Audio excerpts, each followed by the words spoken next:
Sí, buenas tardes a todos y a todas. Mi nombre es Eduardo Lugo. Estamos en vivo. Hoy ha sido el día de los problemas técnicos. Es la primera vez que tenemos tantas situaciones. Espero que ya nos puedan escuchar. Mi nombre es Eduardo Lugo, doctor Eduardo Lugo. Soy catedrático asociado de la Universidad de Puerto Rico en Mayagüez, del Departamento de Psicología, y soy director del proyecto Impacto Juventud, proyecto que se dedica a promover la participación política y cívica de la juventud. Y como estaba diciendo ahorita, a pesar de que yo soy de los menos jóvenes en el proyecto, tengo un batallón de jóvenes detrás de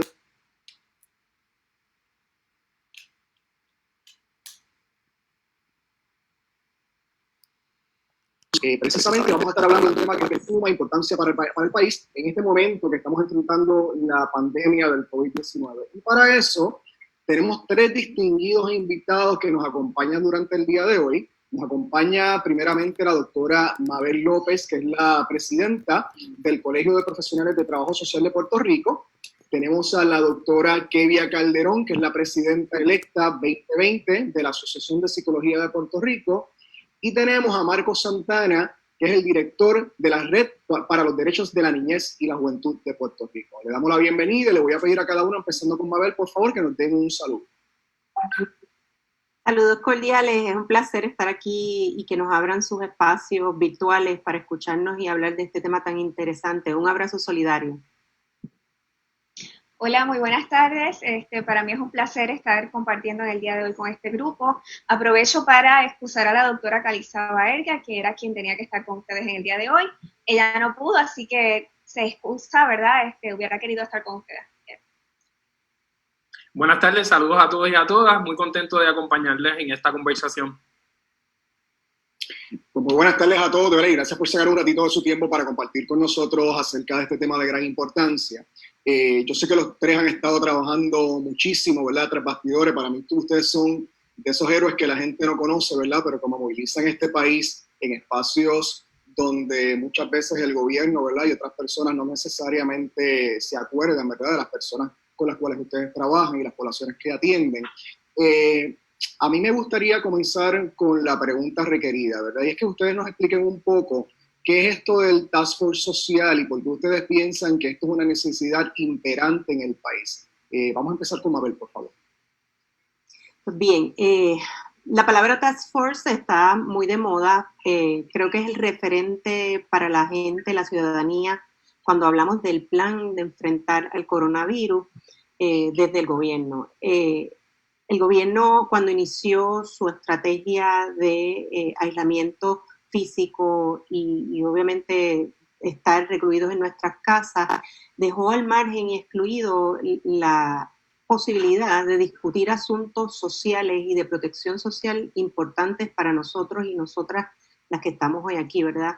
Todos miramos el asunto de la protección social como asunto de derechos humanos y el enfoque que se le dio desde el inicio al plan estratégico de atención a la pandemia fue exclusivamente física. Nosotros como país ya veníamos arrastrando bastantes complejidades sociales, bastantes situaciones que nosotros le llamamos cuestión social en relación a violencia intrafamiliar, violencias entre parejas y otras muchas más que sabíamos y estábamos denunciando desde el inicio se iban a disparar con el asunto de la reclusión en nuestras casas.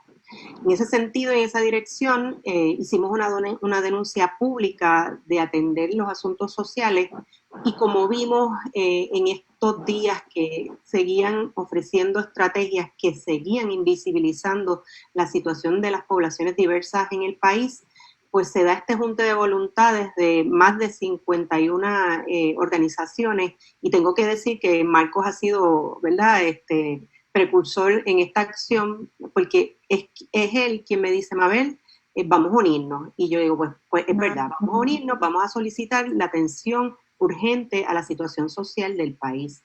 Lo hemos visto esta semana, cómo se han disparado los asuntos de violencia de género, cómo el aumento de las familias en solicitar ayuda económica también ha sido, ¿verdad?, 60,000, alrededor de 60,000 solicitudes de asistencia a empleo o en desempleo a las familias.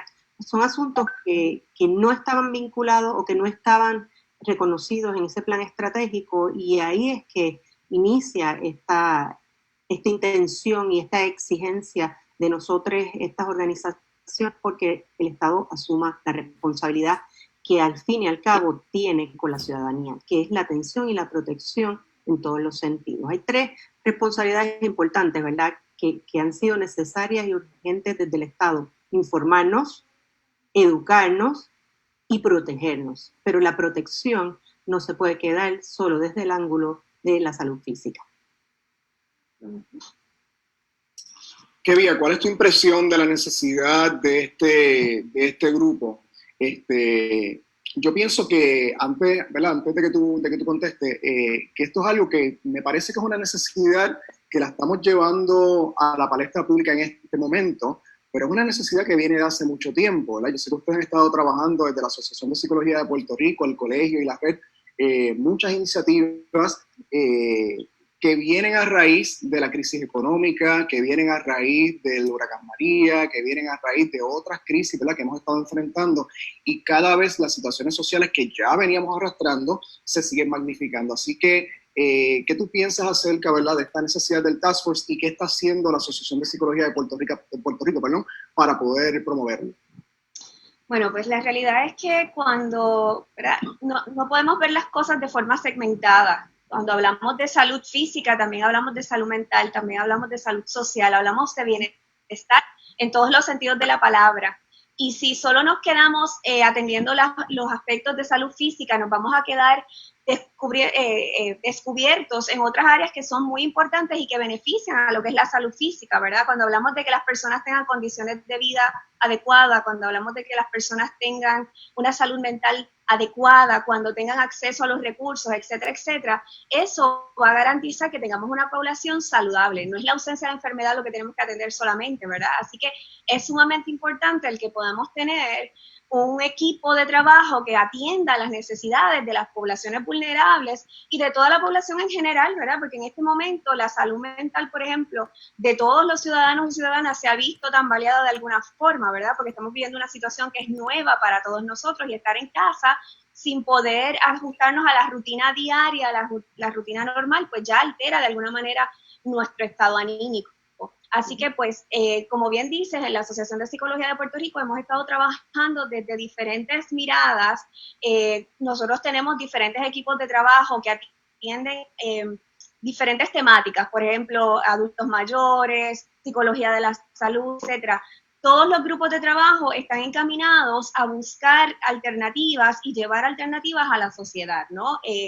Estamos trabajando arduamente con los proyectos, ¿verdad?, del gobierno, por ejemplo, llevando nuestra voz a lo que son el Senado y la Cámara para poder denunciar las situaciones que afectan a nuestro país, para poder dar recomendaciones que sean adecuadas para el bienestar de nuestra gente. Así que hemos estado movilizándonos muchísimo. Por ejemplo, una de las cosas que hemos estado trabajando en estos días es que los psicólogos y psicólogas de nuestro país, ¿verdad?, el personal de salud mental pueda tener acceso a unas herramientas tecnológicas para poder seguir atendiendo a la población, a los pacientes que tanto lo necesitan en este momento, porque ahora todos estamos en nuestras casas, pero necesitamos seguir dando ese servicio. Y a gente que tal vez antes no tenía servicios de salud mental, pero que lo van a requerir debido a la situación. Así que son diferentes movimientos que hemos estado haciendo y nos hemos unido a los grupos, ¿verdad?, como el Colegio de Trabajadores Sociales, para poder llevar la voz a nuestro gobierno y que sepan que tenemos que atender estas necesidades, que hay poblaciones vulnerables y que no solamente podemos quedarnos enfocados en la ausencia de enfermedad o en cómo vamos a proteger a la gente de la enfermedad, porque hay un montón de otros componentes que inciden en ese sentido de lo que es la salud o la enfermedad. Y no quedarnos, ¿verdad?, en esta cuestión de que la salud física solamente tiene que ver con el cuerpo, ¿verdad? Hay una conexión mente-cuerpo muy importante. Una de las cosas que hemos estado hablando en estos días, particularmente yo soy profesor, ¿verdad?, entre nosotros los profesores, con las cargas que tenemos ahora para movernos online, es la manera que nos hemos movilizado o tratado de movilizar a unas plataformas online, creando una cantidad de trabajo increíble para muchos profesores que no están familiarizados con eso, aumentando el estrés, y ese estrés vulnerabiliza a la persona porque afecta el sistema inmunológico y estamos más propensos a enfermarnos, que es lo que no queremos en este momento, ¿verdad? Así que no es que estamos criticando la creación del Task Force de la gobernadora, creemos que es una decisión, por lo menos yo pienso que es una decisión acertada, ¿verdad? Claro. En términos epidemiológicos y médicos, pero hay una ausencia, ¿verdad?, de estos componentes sociales, ¿verdad? Y cuando hablamos de social, no es solamente, incluye la salud mental, pero incluye mucho más que eso. Entonces, en ese sentido, Marcos, quería preguntarte, ¿verdad? Porque una de las poblaciones que a mí me ocupa y me preocupa es la población de la niñez, porque la niñez tradicionalmente en nuestro país ha sido un segmento invisibilizado y acallado, ¿verdad? Entonces, en estos momentos yo creo que el trabajo va a ser muy importante. ¿Qué necesidad de este Task Force tú piensas que existe particularmente para atender las necesidades de la niñez?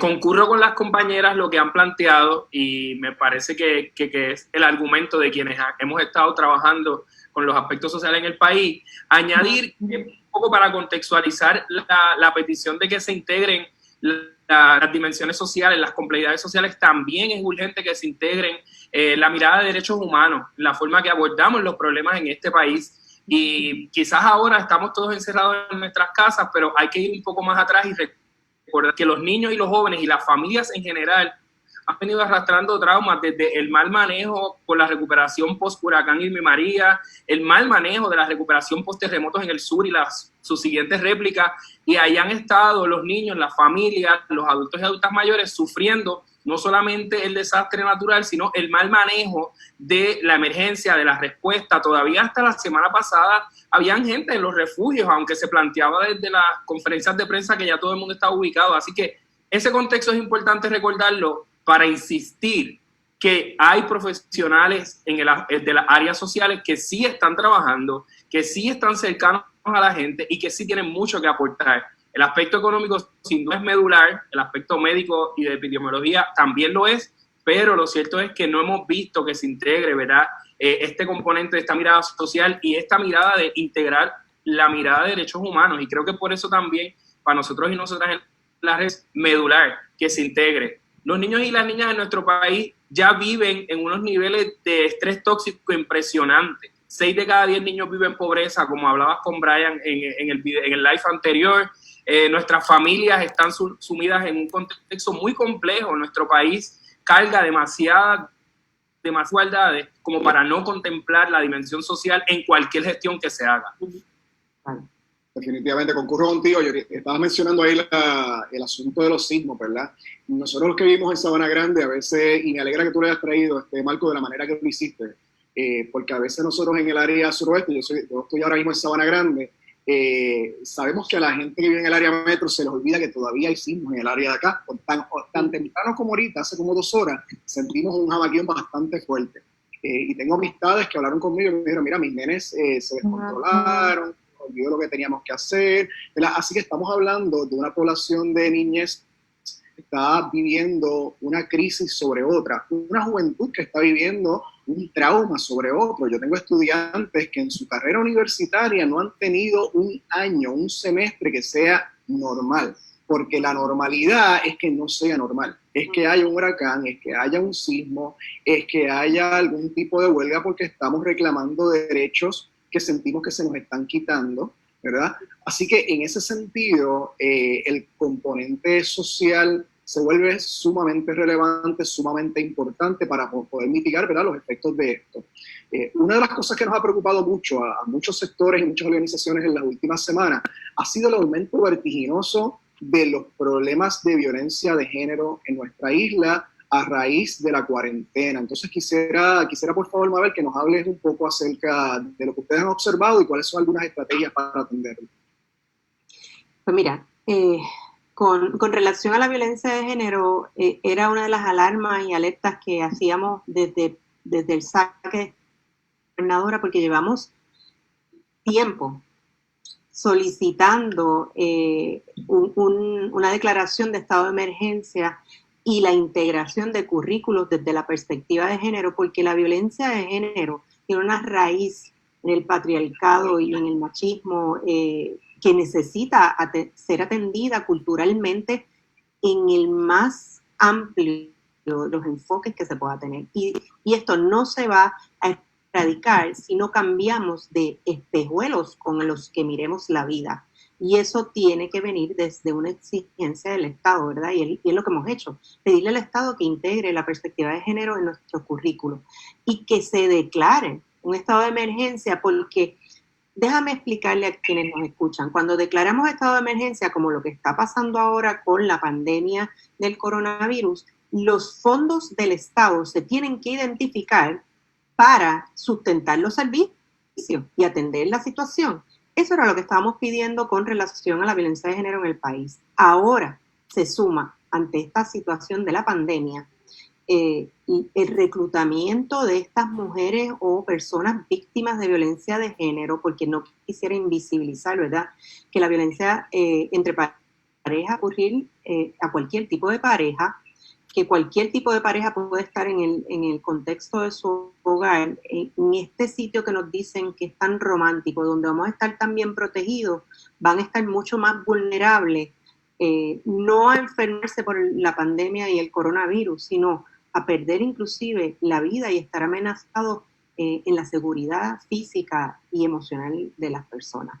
Así que en este sentido, el Estado tiene que estar reconociendo que aquí hay una situación que veníamos de arrastre, que veníamos arrastrando con el tema de la violencia de género que debe ser vista y atendida. En estos días hablábamos de que alrededor de 160 querellas habían ya solicitando personas, mujeres en su mayoría, órdenes de protección y atención del Estado. Entonces, volvemos y hablamos y vinculamos el tema, que coincido con la compañera de la PPR, que no podemos fragmentar, que las situaciones de las violencias que vivimos no se pueden fragmentar del tema de la atención de la situación actual, porque son temas regulados o interrelacionados unos con otros. Nos hemos enfocado a proteger a las familias de la pandemia, pero la protección para estas mujeres que son víctimas de violencia de género nos debe ocupar y debe ser, es necesario el que se atienda con servicios accesibles. Fíjate que llevamos más de 10 años con una vulnerabilidad en las instituciones desde el Estado, el impacto de la política, y a mí me gustaría que miremos todo otra vez interrelacionado, el impacto de la política de austeridad y la prioridad de pagar una deuda que no ha sido auditada de forma forense ni de ninguna manera. Esa es la imposición que se nos ha dado con la Junta de Control Fiscal, que ha vulnerabilizado los servicios en el país para todas las familias y para las mujeres víctimas de violencia de género. Y en ese sentido tenemos un Estado sumamente débil, que ha tenido, como pasó en María, como pasó en los sismos, que depender de estas organizaciones no gubernamentales, quienes hemos salido a la calle a dar los servicios que el Estado debería asumir.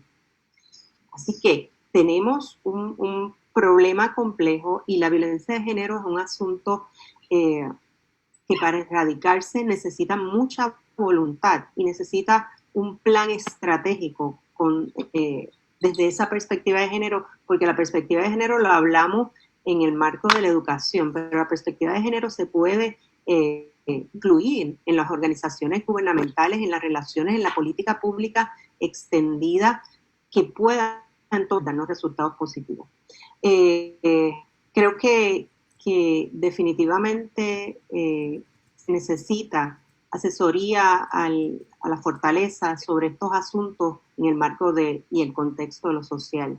La desigualdad social, la pobreza, son determinantes sociales que impactan a estas familias y que definitivamente debe haber acceso a servicios para esta mujer víctima de violencia de género. Y nada, vamos a aprovechar también para dar un número para las mujeres que nos estén escuchando, que tengan alguna situación. Por favor, puede llamar al 787-722-2977 y al 911 como emergencia.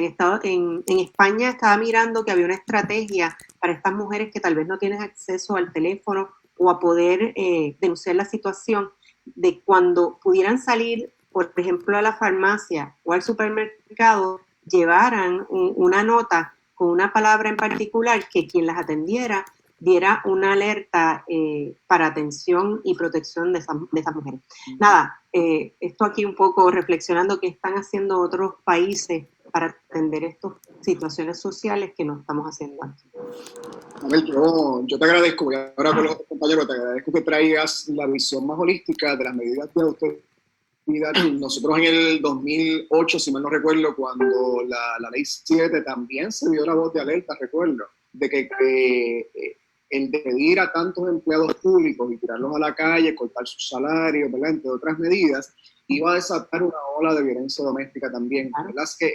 Que esto es una crónica que hace mucho tiempo, y también hay como un elemento gubernamental que a veces se invisibiliza porque no lo tenemos de frente, que es la Junta de Control Fiscal. ¿Verdad? El control fiscal es responsable de las medidas de austeridad.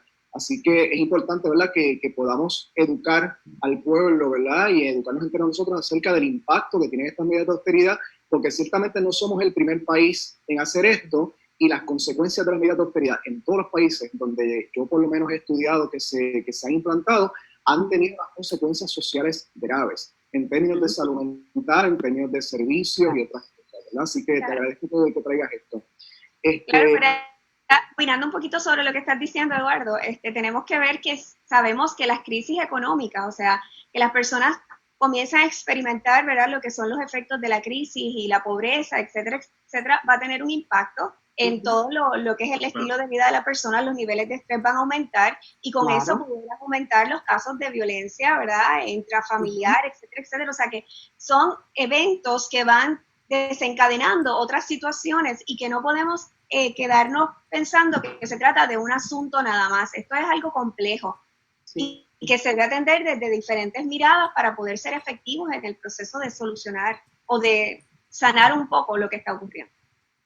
Yo quiero añadir, Eduardo, que definitivamente nosotros que trabajamos con niños y niñas suscribimos también esa petición de estado de emergencia por un lado, y por otro lado, que con relación a ese tema y al tema de la violencia también contra los niños y niñas, hay ya una incapacidad probada de las instituciones del Estado para responder adecuadamente, y eso es otra muy buena razón para que se tome en cuenta la creación de un grupo asesor en el tema social. O sea, nuestras instituciones llamadas a responder a estos problemas están anquilosadas, se quedaron estacionadas en el tiempo y ya no responden a la realidad de violencia que vivimos, la realidad de pobreza en que estamos sumergidos, y sin duda las mujeres y las niñas en este país han estado por muchos años sumergidas en esa violencia, y el Estado dando respuestas que definitivamente no han dado resultados, y entonces las instituciones definitivamente toca repensarlas. Yo digo muy jocosamente, tocaría demolerlas y hacerlas nuevas. Están llenas de gente buena y competente, sin embargo, la burocracia y los aparatos tan gigantes han hecho que ya no le sirvan bien al país, y eso hace que las respuestas a problemas como el de la violencia de género, a problemas como la violencia infantil, no sean atendidos adecuadamente. Definitivo, y una gran preocupación mía, ¿verdad?, en medio de todas estas crisis, ¿verdad?, es que tenemos organizaciones de base comunitaria que están haciendo el trabajo muchas veces que el gobierno no necesariamente está haciendo, y lo están haciendo con recursos limitados. Y una de las cosas que se ha visto en medio de esta crisis de la pandemia del COVID-19 es que el dinero está ahí, es que el dinero existe. Es que cuando se hace la declaración de emergencia, de momento aparecen millones de dólares que no sabíamos dónde estaban metidos, que estaban puestos en otros lugares, pero que no se estaban utilizando para este tipo de iniciativas sociales que pudiesen ser de gran beneficio para nosotros.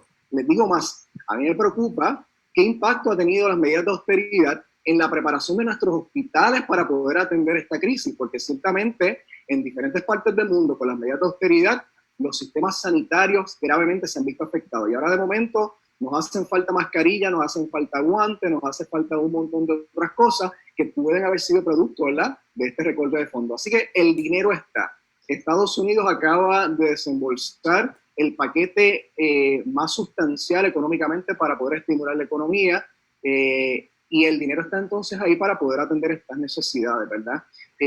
Y hay muchas poblaciones que están invisibilizadas. Hay una en especial que me preocupa mucho, que es la población de personas sin hogar. no hubo una articulación de parte de nuestro gobierno de cómo atender las necesidades de esa población, donde nos están pidiendo a todos que estemos en nuestra casa, pero no en casa donde estar. Así que me gustaría que ustedes nos hablaran un poquito acerca de eso. Yo quería, sobre esa población, concurro contigo y quiero destacar, nosotros en la Red por los Derechos de la Niñez, que trabajamos continuamente dando servicio directo a familias y niños en contextos de violencia, desde que se declaró el toque de queda, establecimos una línea de apoyo para jóvenes sin hogar, una línea de teléfono y también a través de WhatsApp, Snapchat, Instagram y otros medios que utilizan los jóvenes. Y tengo que decir que fue impresionante la cantidad. Nuestras manejadoras de casos, las psicólogas y trabajadores sociales atendieron de jóvenes que cerró el hospedaje de la universidad, los mandaron para sus casas, pero sencillamente no tenían casa. Aguadilla, Loíza, San Juan, Lares, simplemente jóvenes que, por ejemplo, hay casos de jóvenes que fueron custodiados del departamento de la familia, estaban estudiando en la universidad, cerraron el hospedaje y no tenían dónde irse. Evidentemente ninguna familia quería acogerlos, ¿verdad? Porque no querían nadie externo a la familia. Hubo un caso en Moca, por ejemplo, que nuestra línea estaba atendiendo y mientras nosotros atendíamos la llamada, escuchábamos al policía intervenir con ellos y solicitarle que se tenían que remover de la plaza. En San Juan, o sea, podría mencionarte muchas historias de jóvenes que están en la calle de 18 a 24 años, que es la población con la que estamos trabajando en esa línea, y que esa población dentro del universo de personas sin hogar no son la población sin hogar tradicional, no están debajo del puente de la 65 Infantería necesariamente, están probablemente cerca de las universidades, están probablemente sin generar ingresos, muchos de ellos trabajaban vendiendo carros, muchos y muchas trabajan en el trabajo sexual para poder mantenerse mientras estudian y en este contexto han quedado desprovistos de techo y si bien es cierto que hay una orden ejecutiva de la gobernadora, no es menos cierto que con esa orden ejecutiva ha pasado lo que pasa con la mayoría de la legislación en este país, ¿no? No hay mecanismos de fiscalizar, no se mueven los recursos con rapidez y eso por un lado y por otro lado hay una crisis de ubicación porque hay mucha gente que quedó sin hogar después de los huracanes.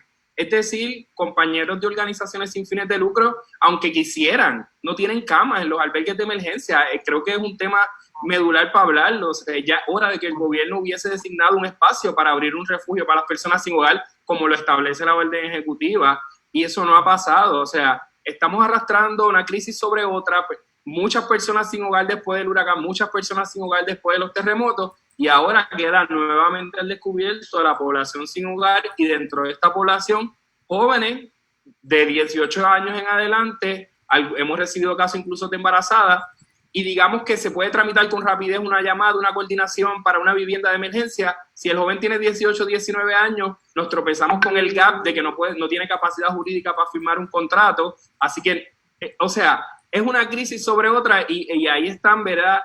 Los jóvenes y las jóvenes otra vez nuevamente invisibles. De hecho, apenas se mencionan, no se genera material específico para niños, niñas y jóvenes en este contexto y mucho menos los que están en la calle. Así que yo creo que eso es otra gran deuda que se queda sobre la mesa en el manejo de esta emergencia. Me gustaría decir algo, compañero. Esto que está describiendo Marcos y como iniciaste, Eduardo, ¿verdad? Preguntándonos sobre las personas o las poblaciones que han invisibilizado, porque también tenemos ahí otros grupos más, ¿verdad? No, las personas sin hogar, las personas con diversidad funcional, las personas que están en las cárceles. El problema es, y aquí quiero ser enfática, en que la forma y la estrategia de atender la situación con todas estas frente a la pandemia ha sido una receta universal que ha invisibilizado la diversidad de situaciones.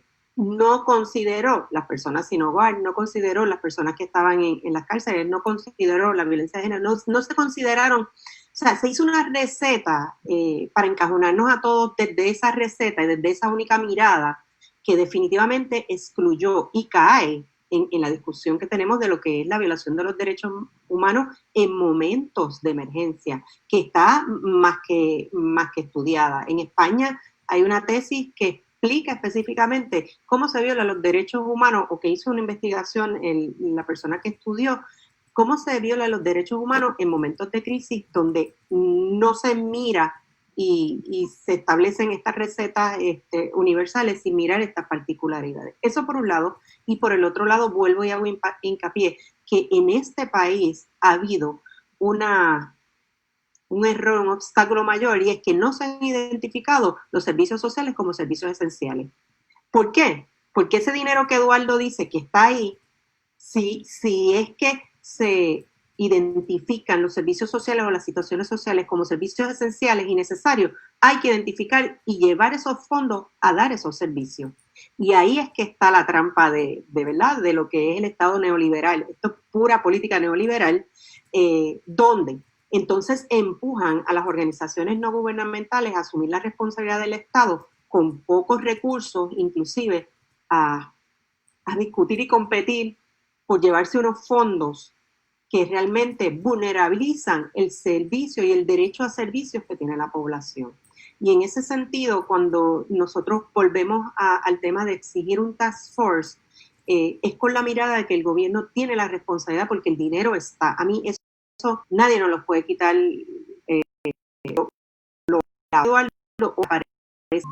Millones de dólares para atender la situación, porque hay una situación, ¿verdad?, económica. Y en ese sentido, definitivamente, el que las organizaciones no gubernamentales, específicamente los que trabajan con esta población, hay muchos que trabajan con las personas sin hogar, y son servicios que nacen desde la voluntariedad de una gente. ¿Qué pasó con esos servicios? Todos cerraron porque nos enviaron a las casas a so pena de desacato, que nos iban a arrestar, y conozco de muchas situaciones y de arrestos que han sido injustos porque son gente que han ido a ayudar y a buscar servicios para otras personas. Y en esa dirección, muchos de las personas sin hogar se quedaron sin el servicio de alimentación, de protección, de lavarse las manos, de bañarse, porque estos servicios eran voluntarios, no tenían recursos económicos para atenderlo, y además que tenemos de legalmente no estar en la calle. Creo que hay que problematizar cómo entonces a través de este task force se puedan identificar los fondos y llevarlos a las organizaciones no gubernamentales que tienen el recurso humano para trabajar, y que el Estado, como bien dice Marcos, ha fallado en hacer, si es que ese fuera el peor de los casos, ¿no? No sé, en esa dirección creo que definitivamente la receta universal de trabajar el problema de la pandemia en el país sigue siendo el esfuerzo. Quiero dar una breve pausa y agradecerle nuevamente a las personas que nos están viendo en este live. Le pedimos que sigan haciéndonos preguntas y comentarios. Vamos a hacer todo lo posible, por favor, de contestarle lo que podamos. Si no notarlo todo, le vamos a estar contestando posteriormente. Y tenemos una pregunta para atender. ¿Cómo desde el aislamiento podemos movilizarnos para que las emergencias sean atendidas desde el Estado? Cualquiera de ustedes puede contestar. Bueno, yo creo que... Dale, Mabel, contesta. Bueno, no, es que realmente el ejemplo de la exigencia que hemos tenido, que ha sido coherente, ha sido un reto en realidad para las organizaciones que nos hemos unido y de alguna manera en tiempos de no podernos ver físicamente, reunirnos y mantener coherentemente esta exigencia. En el carácter de las organizaciones y grupos que queremos y estamos exigiendo esto, el paso a seguir es divulgarlo, exigirlo y seguir siendo coherente e insistente en esta exigibilidad desde los derechos humanos que las personas tienen en el país a ser atendidos.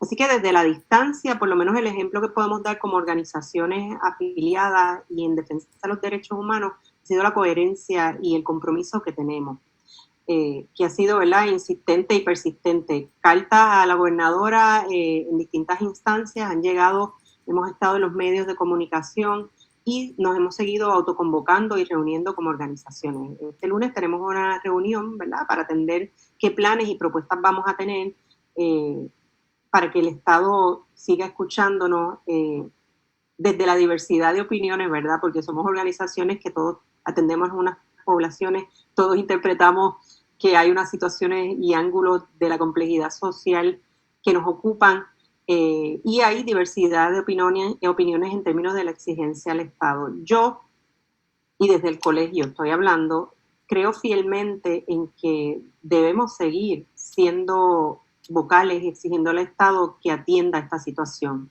Y si los medios de comunicación nos escuchan y nos apoyan, porque a veces se alían y nos hacen las preguntas acertadas, como por ejemplo, ¿dónde están los asuntos sociales atendidos aquí en el plan?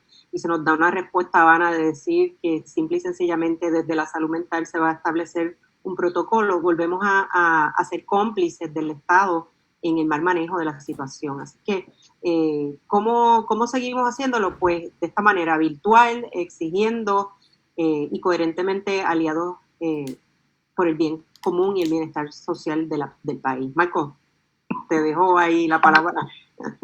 Añadir que definitivamente hay un montón de plataformas digitales que podemos usar, desde los más jóvenes hasta las generaciones con mucha más experiencia. Hay 1000 formas, o sea, podemos generar contenido desde nuestros espacios y subirlo, podemos crear grupos en nuestras comunidades, grupos de WhatsApp, ir compartiendo las emergencias, ir compartiendo lo que sucede, ir documentando, es súper importante, y eso lo podemos hacer desde nuestro espacio cuando vamos viendo cosas que nuestros vecinos nos comparten.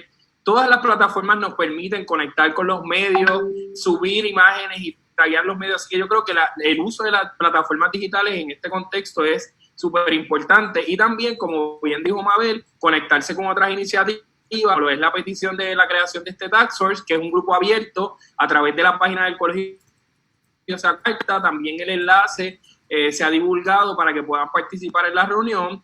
Y yo quería añadir a lo que estábamos hablando ahorita sobre las organizaciones y el tema de violencia de género, que los albergues para mujeres sobrevivientes de violencia de género siguen funcionando, están operando, y yo le voy a compartir a Eduardo los números para que los puedan compartir en la página de Impacto Juventud al finalizar el live, porque están trabajando, y también quiero reconocer el trabajo de esas compañeras que se han quedado en los albergues, igual que los albergues de niños, para que las mujeres y los niños que sufren violencia de género tengan una oportunidad de servicio. Así que eso es otra forma de también conectar a la gente con servicios. Tú ves algo en tu comunidad, conéctalo, y aprovechar a la gente que nos está, algún joven sin hogar viviendo cerca de donde usted está o donde usted se mueve, nos puede llamar a la Red por los Derechos de la Niñez al 510-1606, y con gusto vamos a canalizar la ayuda. Pero yo creo que, redondeando la pregunta inicial, utilicemos las plataformas sociales, las redes sociales, para seguir llegando no solamente al gobierno, sino organizándonos. No podemos sentarnos a esperar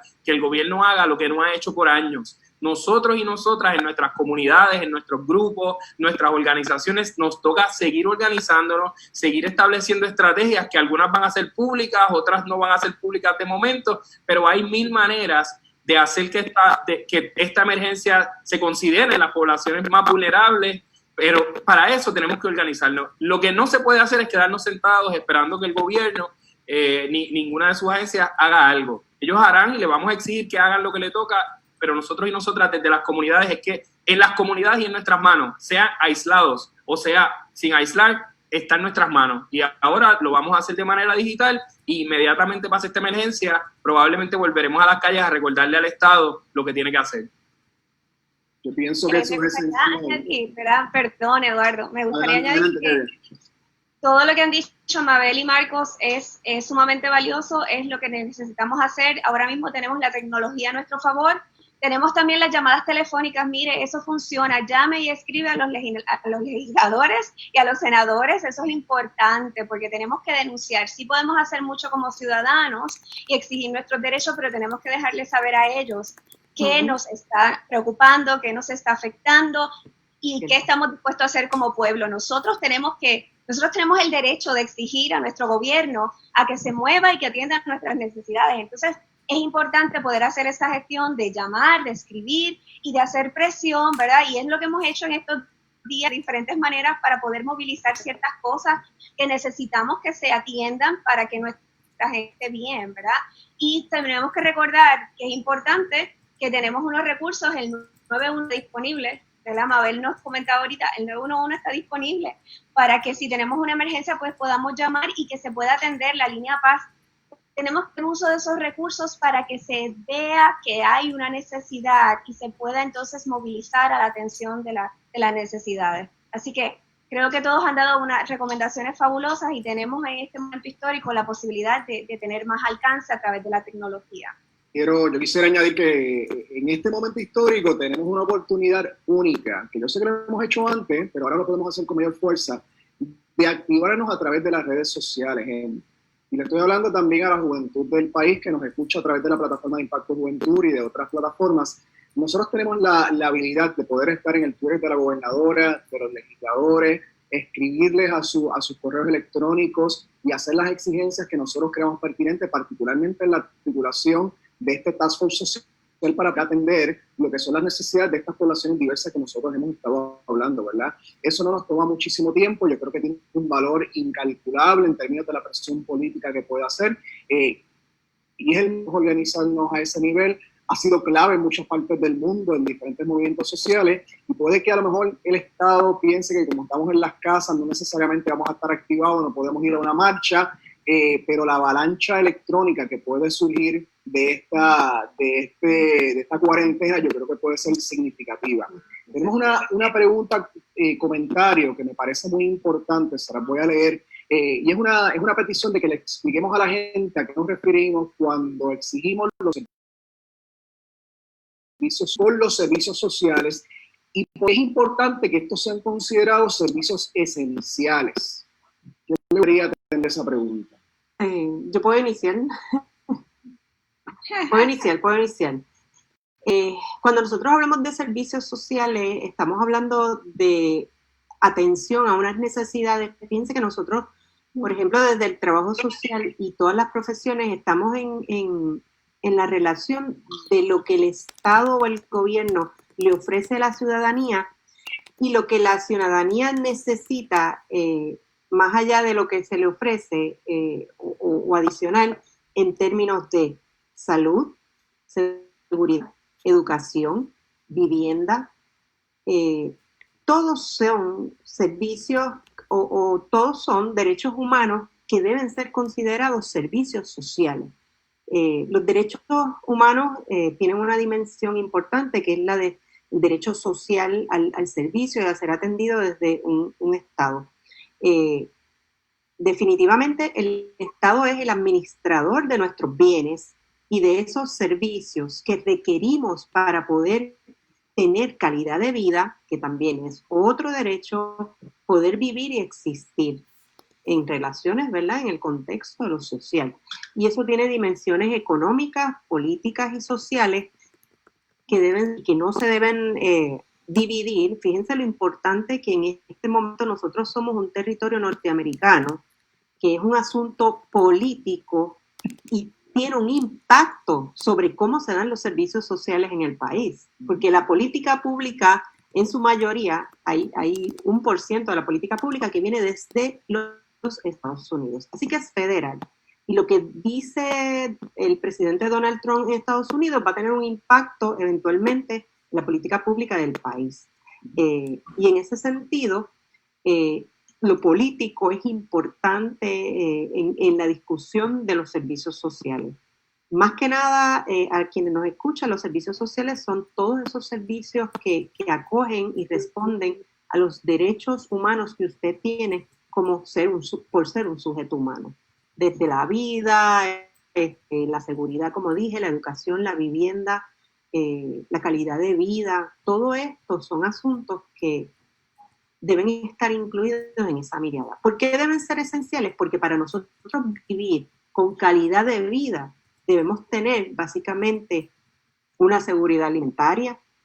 ¿Por qué es tan importante que se hable la comida que llega a tu casa y qué calidad de comida llega a tu casa? Ayer hablábamos, Marcos y yo, de los niños que en las escuelas aseguraban 3 comidas diarias en su vida. La pobreza en este país llega al punto que algunos de estos niños pueden estar limitando su comida diaria a 1 o a 2. Que los adultos mayores no tengan seguridad alimentaria. De todo esto es lo que hablamos cuando hablamos de servicios sociales. Y sí deben ser esenciales, y sí deben ser identificados como tal, porque se trata de la salud integral de la ciudadanía. Michael, no sé si quieras decir algo más. yo sí me quedo, me dejan seguir hablando. Haberlo aplantado muy bien. Haberlo aplantado muy bien, yo simplemente añadí que como parte de esos servicios esenciales es importante destacar las artes, la cultura, los deportes, que muchas veces, ¿verdad?, se reduce el tema de los servicios sociales y la gente tiene esta visión asistencialista de que quizás nosotros los trabajadores y trabajadoras sociales ayudando desde el departamento de familia o los psicólogos desde el tema de la salud mental, pero no necesariamente es así, ¿verdad? Y dentro de esa definición que ha planteado Mabel, es importante que esos servicios esenciales incluyan garantías de acceso a las artes, a la cultura, a los deportes y a todos los otros servicios que ya tú muy bien explicaste. Muy bien, me parece súper esa expansión. Yo creo que eso de las artes es bien importante. Y como estaba diciendo ahorita, hay aprovechando el vocablo de la Semana Santa, hay unos velos que se han roto en estos días. El velo de que no hay dinero, eso se rompió. Aquí hay chavo, en Estados Unidos hay mucho dinero para atender estas situaciones. Es cuestión de prioridades, y tú lo hablaste muy bien desde el neoliberalismo y la austeridad. Las artes han sido centrales para todos nosotros en los pasados semanas. Un concierto live a través de las redes. Oye, y no es concierto solamente de artistas famosos, es que la persona que sabe tocar guitarra y canta bien, de momento desde su página hizo un live y se conectó a la gente y se entretuvo en ese momento, ¿verdad? Así que yo por lo menos le doy gracias, ¿verdad? Por eso, por proveer ese aliciente, ¿verdad? Para la gente en momentos donde la gente necesita de las artes, ¿verdad? Claro. Hemos tenido gente dando clases de bomba, hemos tenido gente haciendo programas para enseñar a la niñez a dibujar, lecturas de cuentos que hacemos nosotros en la página de Impacto Juventud. Así que las artes son centrales en ese sentido. Ahora, le pregunto a los tres, a lo mejor empezando con Kevia, le pregunto, al Estado no conformar este task force social y proveer para estas necesidades que, como han dicho ustedes, son amplias y sumamente necesarias, ¿conlleva o se puede significar como una violencia estructural en contra de nuestra gente? Pues totalmente, ¿verdad? Yo entiendo que sí, que es totalmente un abandono, ¿verdad? Violencia y abandono a lo que son las necesidades de su pueblo. Y tenemos que felicitarlo viendo y sordos, pero sí la necesidad de todos estos bien, y Marcos han hablado de ser los servicios sociales. Hay unas necesidades que se tienen que cumplir. Y si el gobierno no hace caso a eso, pues no va a ser exitoso en su plan de poder mantener la salud del país, porque es que hay otros elementos que están afectando la salud del país, como decía Marcos. A mí me encanta escuchar a Marcos ahorita hablar de los jóvenes que estaban en los hospedajes de las universidades y que hoy día están en las calles y no tienen hogar.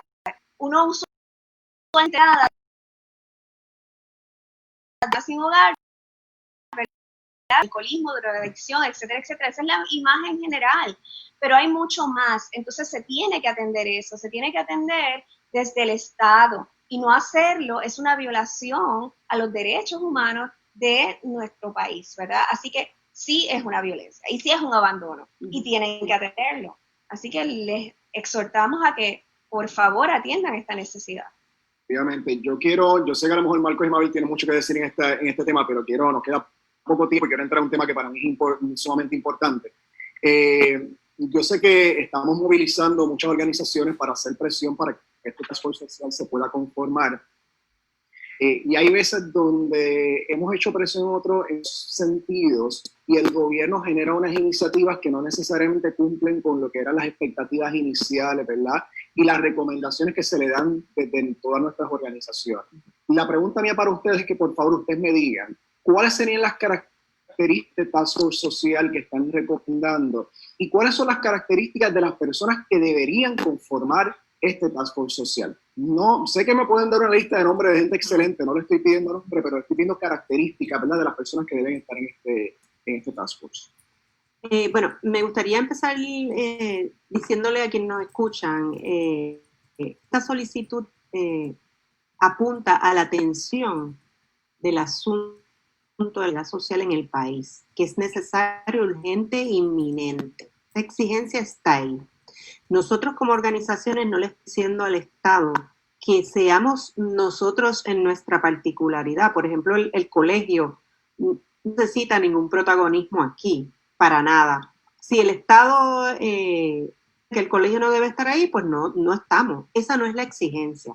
La exigencia sí es, y que bueno, esta pregunta es espectacular, es que sean personas que estén en las organizaciones no gubernamentales sirviendo a todos los tipos de poblaciones, que sean personas que de hecho debe estar el Departamento de la Familia, el Departamento de la Vivienda y el Departamento de Educación en su representación dentro de esa discusión, que sé que son parte del Estado, pero deben ser parte de ese grupo de trabajo. Creo que deben ser personas, como te dije, que representen cada una de las poblaciones que están vulnerabilizadas o vulneradas en el país.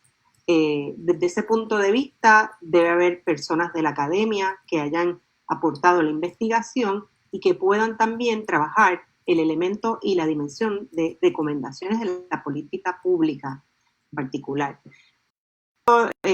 Tenemos muchísimos programas en la Universidad de Puerto Rico de donde yo incluyen el generar política pública desde la perspectiva de derechos humanos. Por ejemplo, el doctorado en trabajo social de nuestra escuela graduada es en política pública. O sea, que hay personas, cursos con estas características, como bien hicieron el análisis, que escogieron médicos de cada una de las disciplinas o de cada una de las áreas, pues debe hacer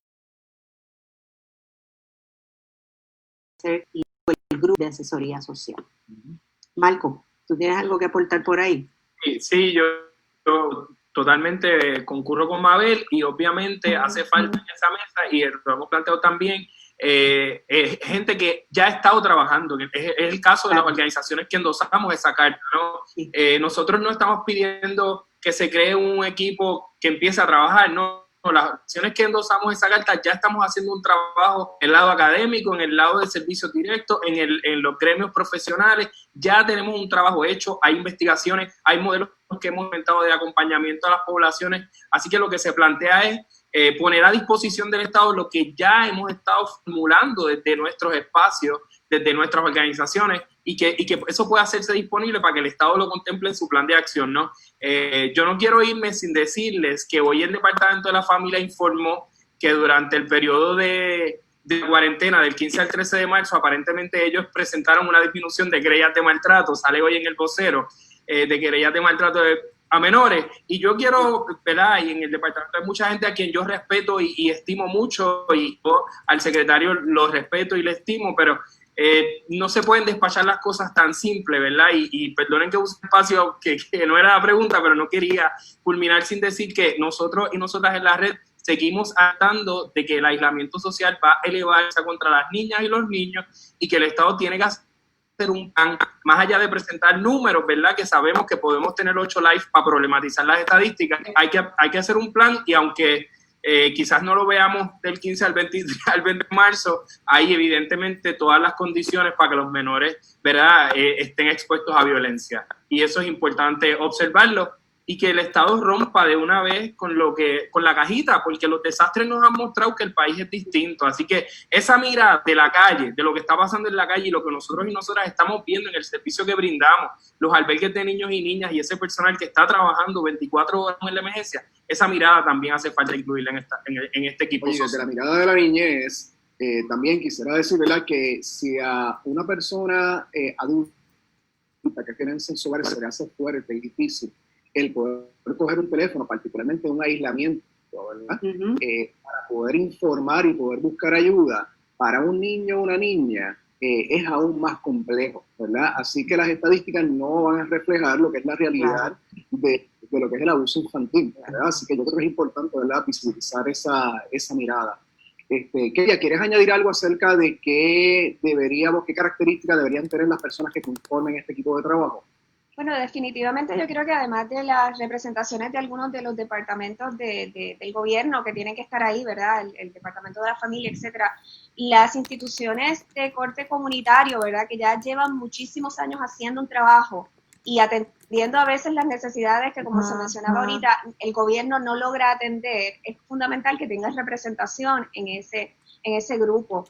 Y pues que lo que se trabaje allí se pueda dar de forma tal que se pueda hacer, que se pueda llevar a la práctica, porque a veces trabajamos desde hablar, desde crear unos modelos y decir, bueno, hace falta esto, hace falta lo otro, pero que seamos lo suficientemente efectivos como para poder llevar a la práctica lo que queremos, ¿verdad? Y que la gente pueda beneficiarse de que se quede en este proceso de, pues se organizó, pues se dijo, pues se hizo el plan, pero ¿y entonces cómo lo llevamos a la práctica? ¿Cómo beneficiamos a la gente de eso? Yo creo que eso es bien importante tenerlo en consideración, porque de verdad el tiempo no es mucho, necesitamos atenderlo ya y necesitamos trabajarlo efectivamente. Definitivamente. Quiero agradecer, soy puertorriqueña de Consejería Profesional, que me enviaron por mi WhatsApp una carta que fue dirigida a Johnny Méndez, ¿verdad? Haciéndole una petición como la que está hablando ahora. Así que muchas organizaciones, como dicen ustedes, están unidas a esta iniciativa. ¿Qué consejos, ¿verdad? Más allá de lo que ya hemos hablado, le dan a las personas, le dan a las organizaciones que a lo mejor todavía no son parte de esa carta y de esa gestión, que debemos hacer en los próximos días para poder atender esta necesidad, vislumbrando que no sabemos, ¿verdad?, cuándo termina esta situación del COVID, y que estas necesidades sociales están en este momento y van a continuar durante la cuarentena, y cuando se acabe la cuarentena no es que se acabaron las situaciones sociales, ¿verdad? ¿Qué recomendaciones le dan ustedes a la gente que nos está escuchando poder hacer esta gestión política? Pero pues, ¿puedo comenzar yo? No sé. Yo creo que como mencionábamos ahorita, tenemos ahora un poquito más de tiempo quizás para redes, para poder hablar, para poder denunciar, para poder exigir. Y yo creo que nuestra población pudiera ser de gran ayuda si se une a nuestro llamado. En verano hicimos muchas cosas como pueblo, ¿verdad? Así que yo creo que este es el momento de que también como pueblo nos unir y podamos solicitar a nuestro gobierno que atienda esta petición. Y se puede hacer a través de las redes, a través de llamadas, a través de correos electrónicos.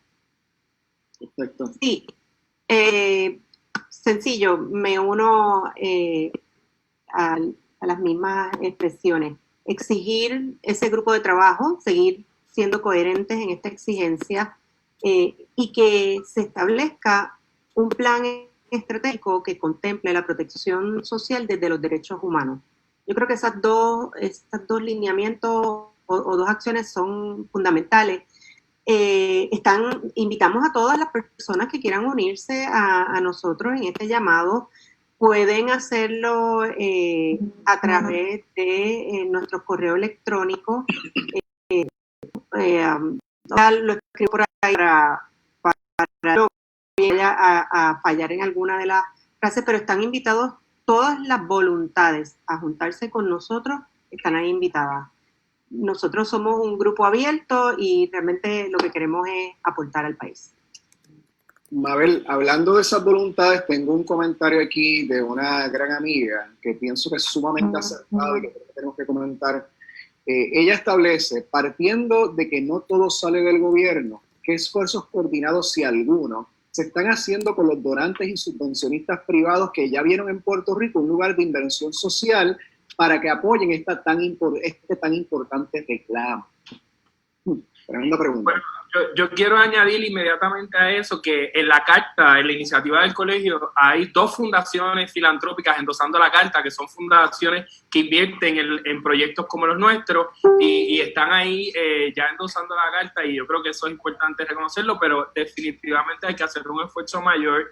Pero yo creo, Eduardo, que aquí hay 2 caminos. El primero y más importante, que las comunidades se sigan organizando, que los niños y niñas formen parte de esa organización, que la gente siga articulándose. El esfuerzo del colegio no es un esfuerzo que está sentado esperando por la gobernadora, no, se sigue articulando, seguimos uniendo voluntades y seguimos haciendo el trabajo de base que hay que hacer. Y el otro camino es exigir con fuerza, con rabia y desde el amor al gobierno que haga lo que tiene que hacer, porque nosotros no vamos a dejar de exigir, pero no podemos dejar de hacer el trabajo de base, que es el importante. Así que yo creo que esos 2 caminos son medulares para lograr lo que estamos planteando. El Task Force se le está solicitando a la gobernadora Sin embargo, le hemos dado un deadline a la gobernadora y si eso no sucede, nosotros vamos a continuar trabajando, vamos a autoconvocarnos, porque sin duda aquí no hay tiempo para sentarse a esperar porque se nos va la vida, literal, se nos va la vida. Así que yo creo que esos dos caminos están sobre la mesa y hay muchos otros grupos haciendo trabajo. No los hemos mencionado en toda esta conversación o los hemos mencionado muy poco. Los grupos que trabajan con adultos y adultas mayores están haciendo un trabajo titánico, como la Asociación de Dueños de Cuidado, de Centros de Cuidado de Larga Duración y otras organizaciones trabajando con nuestros viejos y viejas, Brigada de la Tercera Edad,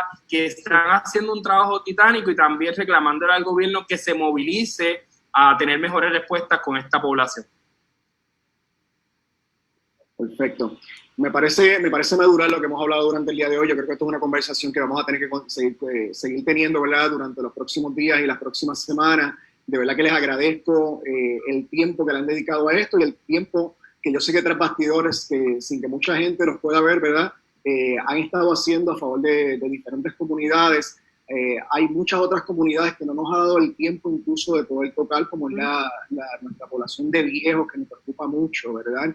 Particularmente en unos momentos donde sabemos que están altamente vulnerables a esta situación de salud, donde en muchos lugares están en aislamiento, y el aislamiento no ha sido físico solamente, ha sido también social, ¿verdad? Así que el impacto en la salud física y la salud mental de nuestros viejos es algo que tenemos que considerar y buscar estrategias para poder apoyarlo, ¿verdad?, desde diferentes sectores.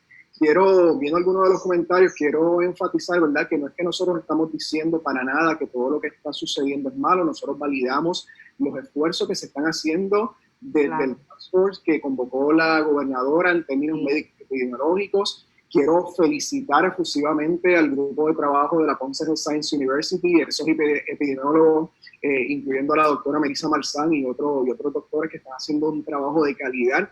Ellos tienen incluso una encuesta diaria para que las personas puedan llenar y puedan documentar cuáles son sus síntomas, para que podamos tener más datos acerca de esta pandemia y poder entonces articular una mejor respuesta. Pero sin embargo, el que haya muchas cosas buenas pasando no quiere decir que no hay cosas que podemos arreglar y que todavía, ¿verdad? Y eso es lo que queremos traer a la mesa durante el día de hoy, ¿verdad? Celebrar bien y lo que todavía necesita mejorar, que podamos seguir articulándolo, que podamos seguir mejorándolo para beneficio del país. Esto no se trata de partidos políticos. Yo creo que esta crisis y las otras crisis nos han dado el mensaje a nosotros que nosotros no nos dividimos por colores, ¿verdad? No nos dividimos por colores, sino que estamos unidos como pueblo, porque sufrimos una serie de crisis y problemas que todos tenemos que atender de una manera articulada. Pero los recursos tienen que llegar para los que están haciendo el trabajo, ¿verdad? Así que le quiero dar las gracias. No sé si quieren decir algo brevemente final para despedirse. Rapidito, esto es cuestión de sumar. Está muy bien los trabajos que se han hecho, concurro contigo, y no estamos haciendo una crítica de que no deben existir los task force ni el aislamiento físico que se ha determinado, sino que hace falta atender la dimensión social. Saludos. Yo también concurro en que definitivamente reconocemos como pasos acertados lo que ha pasado, el nombramiento del Task Force médico y ese componente que está trabajando, lo reconocemos como un paso valioso e importante. Sin embargo, insistimos en la importancia de visibilizar estas otras complejidades que las teníamos antes, se agravan ahora y las vamos a tener después. Definitivamente, yo creo que eso lo hemos estado mencionando, ¿verdad?, a lo largo de este Facebook Live, que estamos de acuerdo con lo que se ha estado haciendo a nivel de gobierno, y que se tenía que atender de la manera que se está atendiendo, pero ciertamente hay otras cosas que también tenemos que atender y no las podemos dejar al descuido. Así que es un llamado, como dice Mabel, a sumar. No estamos diciendo que no se está haciendo, sino que hay cosas que se deben hacer adicional a las que ya están. Y en la crisis, reinventarnos y tener una sociedad que sea más justa y solidaria para todos nosotros y nosotras. Así que nuevamente les agradezco el haber estado con nosotros durante el día de hoy. Puede que tengamos una continuación de esto en algún otro momento. Le quiero acordar a todo el mundo que Impacto Juventud está aquí presente en estos momentos de cuarentena. Tenemos muchas iniciativas a través de nuestra página. Nuestras estudiantes, nuestras jóvenes están todos los días, los sábados y los domingos a las 10 de la mañana y durante la semana a las 4 de la tarde. Están leyendo cuentos para la niñez tenemos una programación de Facebook Live atendiendo diferentes temáticas que son de suma importancia para nuestro país desde diferentes tipos de óptica. Así que por favor manténganse conectados a nosotros para poder darle este servicio al pueblo de Puerto Rico mientras estamos en esta cuarentena. Así que nuevamente gracias, les deseamos buenas tardes y gracias. Gracias. Gracias, igual. Buenas tardes.